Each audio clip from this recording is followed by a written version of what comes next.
Yo, what is up, guys? Mike Thomas, aka the Young Trishula here, and I'm back once again today with Twitch chat. They're over here. They're doing their thing. But today we are back with a very special replay for you guys. We've been playing a lot of the new Yu-Gi-Oh Master Duel format, and as I've been grinding replays with Twitch chat over on twitch.tv/TrishulaTTV, come check us out. We have a lot of fun over there. We encountered a duelist who was playing Tournament, which, if you don't know, in Master Duel is very, very cope. And we kind of got Tournamented. We got casinoed. They milled a lot of one-ofs. I think every card they played for the entirety of the duel was a one-of. It was limited to one on the ban list. It was very, very depressing. But Twitch chat fell in love with this deck list and wanted me to play it, so we did go play it, and we had one of the craziest games of Yu-Gi-Oh that I've had in a very long time, and we wanted to share it with you guys because it's kind of a cool game. A lot of people always ask me, it's like, how do you get better at playing grind games, just like in general in Yu-Gi-Oh, not even with Dragon Link, but just like in general. And I think that this is kind of a good example of how I go about playing grind games, because at no point in this game does it look winnable for us at any point. And we did manage to clutch it out after a grueling 11 turns. So we're going to be walking through that like step by step, explaining the plays, the logic, etc. But before we hop into that, I need you guys to do two things for me real quick. I need you to guys pause the video, go down into the comments, type me a little comment, and remember to like and subscribe on the video. It really does help us out a lot. You guys have been really good about it, and if you guys have been looking at our recent videos, they've been doing super, super well for us. I think almost every video we've posted in this past week has hit like 10K, so huge thanks to you guys.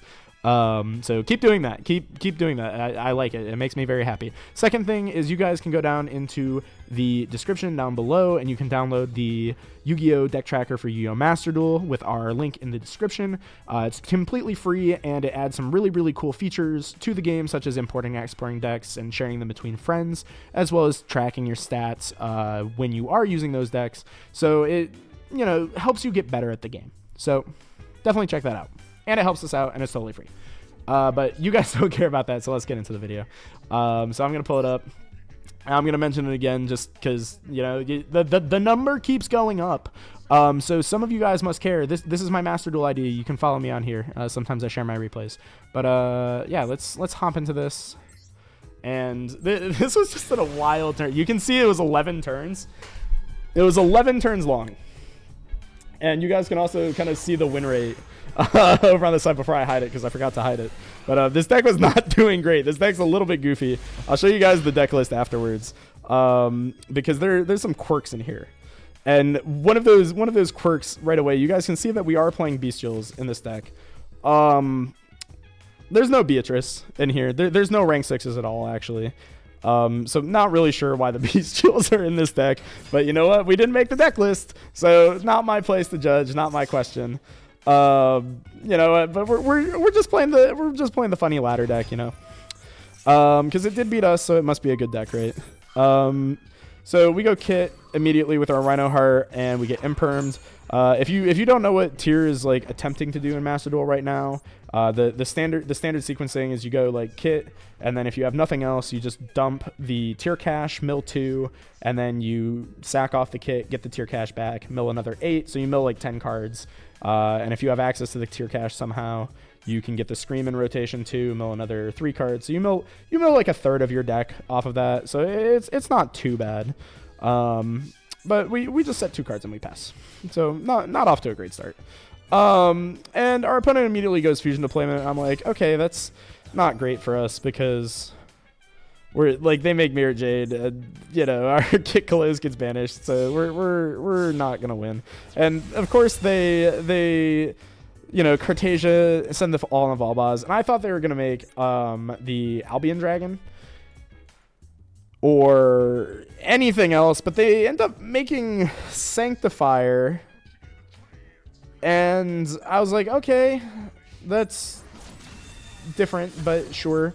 They just beat over my Kit, and then they go Nadir Servant, send the Albion, add Quem, normal to Quem because they special to Cartesia. They send Brandon and High Spirit, set a card, and then they try to leave the main phase. So I hit the Albion, And then they use the Cartesia, and I was looking through the extra deck, and I was like, you know, I don't know what I'm saving this Druid Swarm for. I'm just going to banish this Cartesia and, you know, just get rid of it. Because we already have the called by, so if they flip something here, you know, the called by can kind of carry. And it actually ends up leading to a pretty interesting game state on the next turn. So I think this was kind of the right play. So we're gonna Druids get rid of the Cartesia, and you know, we're just trying to keep this game state as simple as possible, because when we're already in a losing game state, if our opponent doesn't immediately overwhelm us, you know, we want to keep ourselves in a simple game state. We want to play the down bad game as long as possible. So that's kind of what we're trying to do here. And then they're going to go for the Branded and High Spirits. They get that back. So we're a little down bad, but they're also a little down bad, so it's okay. We top decked regained, and now I'm kind of saying, oh, you know, like, dang, if I had waited, you know, maybe I could have drawn a card. But then, you know, I'm thinking a little bit, and it's like, wait a second, there's only 2 monsters at all in either graveyard. So if you don't know how Albion Sanctifier works, it has to target 2 monsters in either graveyard and then summon both, 1 to each field. So I'm like, well, I have an idea. So I say, let's go activate Called By and target his Fallen of Albaz, because that would potentially turn off a set card if there is one. And if he wants to chain the Sanctifier, he either has to give me the Albaz and take the kit, or he has to give me Kit Close. And then, you know, I'm fine with that, because then I get to resolve my Kit Close again and get back into the game, get my, you know, my level 4 and just start playing. And so he does chain the Albion, so he took the bait. So this is one of the things I think that you guys can try to do in these like down bad game states, is look for ways to bait the opponent into doing something that is actually like that they think is a good play for them, but is actually a misplay for them. And this is one of them, because like clearly, you know, you think about it and you're like, okay, well, you know, I'm just gonna make his card fail to resolve. Like, this isn't gonna do anything, right? I can just summon back the Albaz, summon back something else, and I'll be fine. But then, you know, he took a minute here, he paused, and I think he realized what I was up to, because the only other monster that he could select was my Kit Close. So he paused here after selecting his Albaz, and unfortunately with the replays they don't show that, so I have to pause. And what he ends up doing is he does end up taking my Kit Close and giving me the Albaz. So I think he realized he messed up a little bit. And I was like, okay, cool. Let's do this. So I end up linking or synchroing off for the Chaos Angel. This Chaos Angel zone placement ends up being a little bit of a misplay that I just, you know, obliviously made. And then I go Chaos Angel targeting the Quem, and Druis target the Kit Close. Now, personally, I think that maybe it was a misplay to target Quem. Maybe I should have, you know, hit the back row. Was something I thought about after I had already selected my targets. But, you know, this is looking really good for me, because potentially my Kit Close goes to my graveyard, I mill 5 cards, and the Quem gets banished and draws a card, which is why I targeted it. Is I was just like, all right, let's just, you know, get the card draw and clean up the board. He changed the Quem, targeting the Fallen of Albaz, and then chains his Branded in red. Now, I do have an imperm here. I did let that go because I said, you know what, it's fine if you get the Albaz back, because you pitch a card and then I negate you and then I attack over you. So I didn't really care if he summoned back the Fallen of Albaz. And that's me more of just progressing the same idea of, you know, we're in a down bad game state. Let's keep it down bad. I want to rip as many of your cards as humanly possible to give you as few options as possible until I have enough resources to beat you. And he ends up taking his Albaz, so I'm not really sure what he was doing here, but he ends up fusing off all 3 for Guardian Chimera, which, you know, I'm more than fine with this. I am so fine with that. So he banishes my kit, so I don't get to mill, but the regain does get to trigger. I get to loop my kit back, and I get my Druid Swarm back into play. That doesn't really matter, because, you know, like, normally, you know, you'd think this would be really good, because, like, oh, okay, overlay for Beatrice, send something, and, you know, start playing. Unfortunately, there's no rank 6s in this extra deck at all. So it does a lot less for me than you would think. So I end up imperming the Guardian Chimera, because same idea. You know, we don't want to let him draw cards in a down bad game state. And we're just going to say, okay, just get rid of that. And the Jurus is going to come back. I'm going to draw my card. Unfortunately, I draw a Crossout Designator, which doesn't do anything for us here. And I punch the Albion Sanctifier. So this is where this ends up being kind of a misplay. But it's kind of like a misplay that like wins us the game, if that makes sense. And when I say a misplay, I mean putting the Chaos Angel in the middle. Theoretically, this Chaos Angel should just be in any other zone. Literally just any other zone, and this would be fine. But I end up making the IP Master and you'll see what I mean in a minute. And I go Sarnier, dump the Magnemite. So this is, again, just trying to, you know, continue the idea. It's like we're grinding. I want to start getting my engine online, so I'm going to dump the Magnemite because, you know, Lubellion's not going to do anything for me because this deck does play Lubellion. So we're going to put the Magnemite in grave. We can get it back on the opponent's turn, start generating resources and whatnot. And I'm just going to set my cross out. You know, so that was the idea. That was the game plan. And he goes activate Lost, summon Albaz, and pay cost. And that's a little frustrating for us because the Lost is going to start generating him advantage. And I say, okay, there's not really any good way for me to like engage with this because you're probably just going to fuse with my Chaos Angel and make like a Mirror Jade or something. And then, you know, I can't respond. And then you just Mirror Jade banish my cards and I just lose, right? So I was like, all right, we probably lost this. The loss kind of kills us. But I was like, let me try something. I'm just gonna like, you know, throw a Hail Mary and summon my Magnemite here, even though it can't activate because of the Branded Lost. You know, because of the Branded Lost, I can't use this anyway. But because we summoned the Magnemite and we didn't concede, even though, you know, it looked like we're gonna lose, he fuses with our Magnemite instead of either of these guys and doesn't make the Mirror Jade and goes for Garura. So our misplay ends up actually almost winning us the game because he gets greedy. So he triggers his Lost and gets Shrouded Dragon. And then he triggers Albion Sanctifier because we're making the diamond in the middle of the board. It can tribute all 4 of these cards in the diamond in order to bring itself back. So I think what his idea is, you know, we tribute off everything on the field. I get to draw a card. I get to draw another card with Shrouded. I get my Albion back. I get the, you know, the Fallen of Albaz Reborn. I can bring back something from his grave, fuse into Lubellion, pitch whatever I draw, and then make the Mirror Jade that way. And then he has Mirror Jade plus Albion Sanctifier. I think that's where his head was at. However, we have IP Masquerena. So I just chained the IP Masquerena. I'm like, all right, well, let's just make Dark Charmer. You don't have the proper, you know, materials anymore. So this doesn't come back. So now you just have 2 vanillas that don't do anything. So he's going to get back his Cartesia because he dumped Branded Sword. And he's just going to summon his Cartesia and fuse with it, get rid of his Garura, which still, you know, he's still up good. Like, compared to us, he's doing great right now. So he's going to use the Granganoil to send a card. He's going to get to draw a card with Garura. And he dumps his Albion the Branded Dragon, which the game is quickly spiraling out of control. And I think this is where most people would have probably scooped the game, you know, like, because we're taking a ton of damage.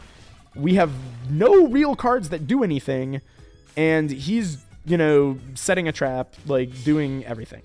And then he ends up going for Verte Anaconda because he didn't resolve Branded Fusion, and he gets his Mirror Jade, right? So he does get to everything that he realistically needed to get to. And, you know, this looks pretty bad for us. We're staring down a Mirror Jade, a Banishment. He's getting back High Spirits. I think he gets back Cartesia as well. He has Granganoil in the grave. You know, he has everything. He has everything. I think most people, when they see themselves down 7-3 cards, like they have 7 cards, we have 3. None of our cards do anything. All of his cards do something. I think most people would scoop here, but we decided to play it out, and we Heart of the Cards top deck the Rhino Heart, so we just slam it on the field. He ashes us. It's like, come on, man, get out of here. And it's like, nope, not today. I have the cross out. So our dead draw from a couple turns ago does end up clutching here. So we cross out the Ash. So very, very nice for us. And we're going to dump our one of Havness. We're going to trigger the Havness here.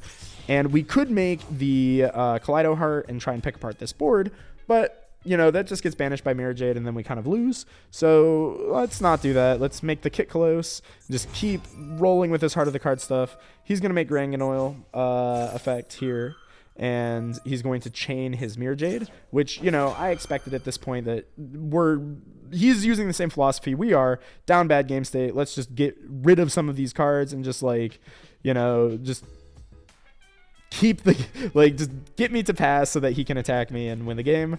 But this ends up, you know, kind of helping us because that's going to trigger our regain. We're going to get to draw a card. So we resolve our Kit Close to search the tier cache, and then we put it back. And we also trigger, because he summoned his Lulu Waif, we get to trigger and now summon our Magnemite back to the field. So our engine is now starting to turn online. So we go Magnemite effect to search, and we draw the Meta Noise, which is really, really nice. So we pitch the tier cache and we mill 3, and you can start to see where some of the craziness of this deck list starts coming in. We milled a Mizuki, which, as far as me and my Twitch chat can tell, the idea is just to summon back Ash Blossom. We think. We're not really sure what the Mizuki is in here for. But then our tier cache triggers, mills a couple more cards, and we hit our Rhino Heart. So we Rhino Heart effect, and we pitch our Meta Noise. And Meta Noise allows us to get back the tier cache. And because we're playing against since we're playing against Despia, I'm like, oh well, Baguska beats this deck.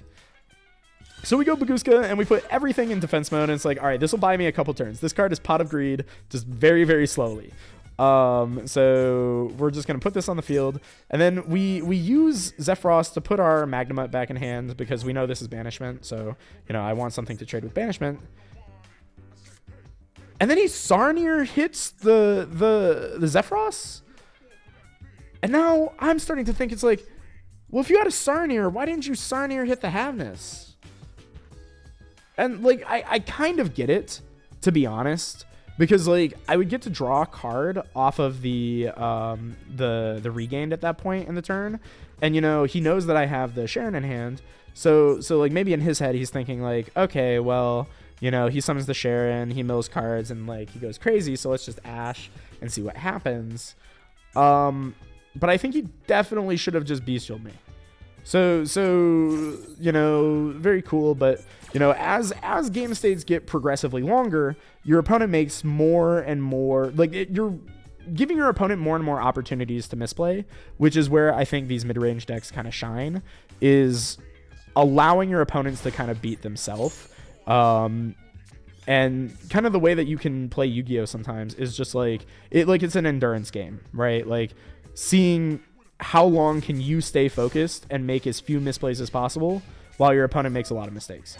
And so I think he just, you know, he goes straight to end phase. He draws a card and just goes straight end phase because he can't do anything. So, you know, I just put the Baldrake on the field. I banish my Chaos Angel thinking, okay, let's recycle this. I'll draw a card. I draw the Keldo. I'm like, okay, that's pretty good. And, you know, I have to detach here, and I get rid of my Rhino Heart because I'm thinking, okay, let's get rid of the Rhino, because if I mill something off of tier cache or something, when I, you know, like, if I get rid of it, you know, it'll fuse, but we're not milling with it because, you know, the Baguska's on the field. So we normal summon, and we link 3 into the Blackluster Soldier, which was included in this deck list. Yeah, Master 1 deck lists are kind of crazy sometimes. So I end up attacking the Lulu Wave, and I use the BLS effect. Now, I made a misplay here. I should have gotten rid of Branded Lost instead of the Mirror Jade, but I just, in a temporary lapse of judgment, I said, let's get rid of Mirror Jade because I don't want him to put stuff in the graveyard for cost.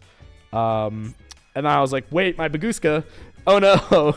But, you know, like, it's okay because, you know, the game state's really simplified, and we have the Magnemite for his banishment. But then, you know, I started to think about it, and it's like, okay, maybe this was a really big misplay. Hopefully he won't realize how big of a misplay this was, because, he has the Albaz in his graveyard. He could just switch Sarnir to attack, punch into this. I can't respond with my Bestial anymore, and he could flip this up.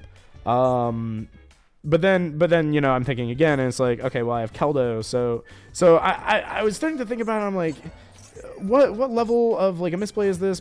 And then now I started getting really scared because like as all these thoughts are going through my head, he triggers his Rinbrum. I'm like, oh no, like this forces it out. So I'm gonna put my Bagooska back, as well as your Albaz.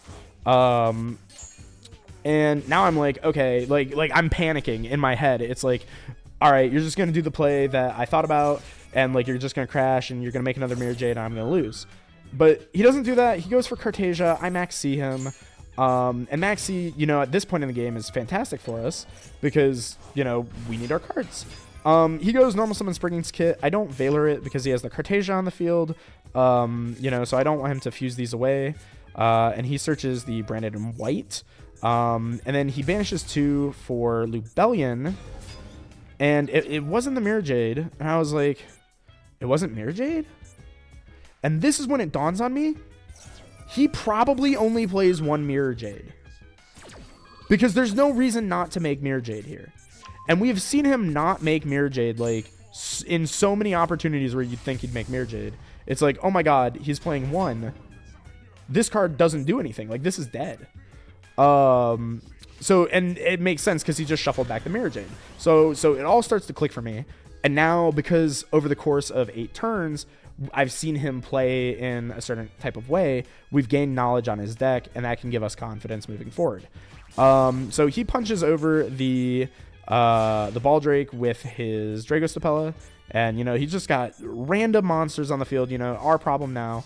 We know Mercurier in hand, Banishment. We know all of his cards. So we just go straight to battle phase, punch over the Dragostapella, and I just say, okay, let's use the BLS effect, get rid of Banishment because I want to use this Magnamut now to try and get rid of the Cartesia, just to try and stop him from fusing altogether. And he says, okay, I'm going to Mercurier. And I say, okay, that's unfortunate, but fine, sure. Because now, you don't have a negate. I'm just going to go for Perla Rhino, get my Sharon effect. And, this Valor is not going to matter anymore, so I get rid of it. We trigger, we hit Scream, so I just grab Sulik, whatever. Normal summon the Medora, and then we Bagooska him again because we got to put this back. I said, well, it worked so well the first time, why not? Set 2 and just pass. And, now we're chilling. And then he goes to Nadir Servant and send Intis, which I don't think Intis is standard in Despia. Like, Nadir Servant, pretty standard right now. Entis, not so much. So I'm like, dang, that's a really good top deck. Now I'm a little bit worried. And he pops the Bagooska, but he just passes back, thankfully. So I drop the Magnamut, I know that we have the Medora, so I don't need to hold a Bestial in hand anymore. Resolve my effect to search, regain, draw a card. And now, at this point in the game, after grinding for so many games, you can see how the tides have turned, right? Like we've been down bad this whole game, and we have just let the opponent, play themselves into a corner, where now suddenly our engine is, catching up to them. We're down to 12 cards in deck, so everything we're drawing is good. But like they've kind of gassed themselves out. They've run out of gas. We draw Havness, and this is kind of where the replay ends. Because we just go normal summon our Havness, and I was just gonna go battle phase and just start punching his guys and just like remove the Branded Lost and just say, all right, you're out of cards basically. But he goes trigger Cartesia, and I just chain the Sulik because now it's even better for us because we're gonna be able to send the Havness, get rid of negate the Cartesia. We'll be able to fuse with the Rhino Heart that we put in the graveyard forever ago that I talked about. That's going to make our Kaleido Heart. It's going to start spinning his dudes, and we're just going to beat through everything now. And I think he can see where this is going. So I think he just scoops it up here, yeah. And yeah, we finally finished, like we were able to play through the game that just seems so unwinnable the entire time. And just because, I kept talking about how our deck list was kind of weird. I will just show you the deck list that we were playing for this, which was this. And this deck list, if you start looking kind of like in the middle, it looks kind of normal, and then your head turns up and you say, why is there only 1 Max C in the deck? And then you realize, why is there a Mizuki in the deck? And then you realize, okay, there's bestials in here. Those are pretty good. And then you look down and you say, where are the Beatrices? And then the rank 6s, and there's no rank 6s or anything. And the deck just stops making sense. But sometimes, the deck doesn't have to make sense, because sometimes if you just play well enough, you're able to overcome like kind of pretty much any challenge in the game. So I think that's kind of my best advice for you guys, is just to overcome the challenges and just say, nah, I'd simply win, and just keep grinding it out. Yeah, that's really all I have for you guys today. So remember to like, comment, and subscribe. Say goodbye to Twitch chat, and come check us out sometime, because we stream pretty much every day, and we have a lot of fun. We have a lot of fun over here. So hopefully you guys enjoyed, and yeah, just get out of here. Go away.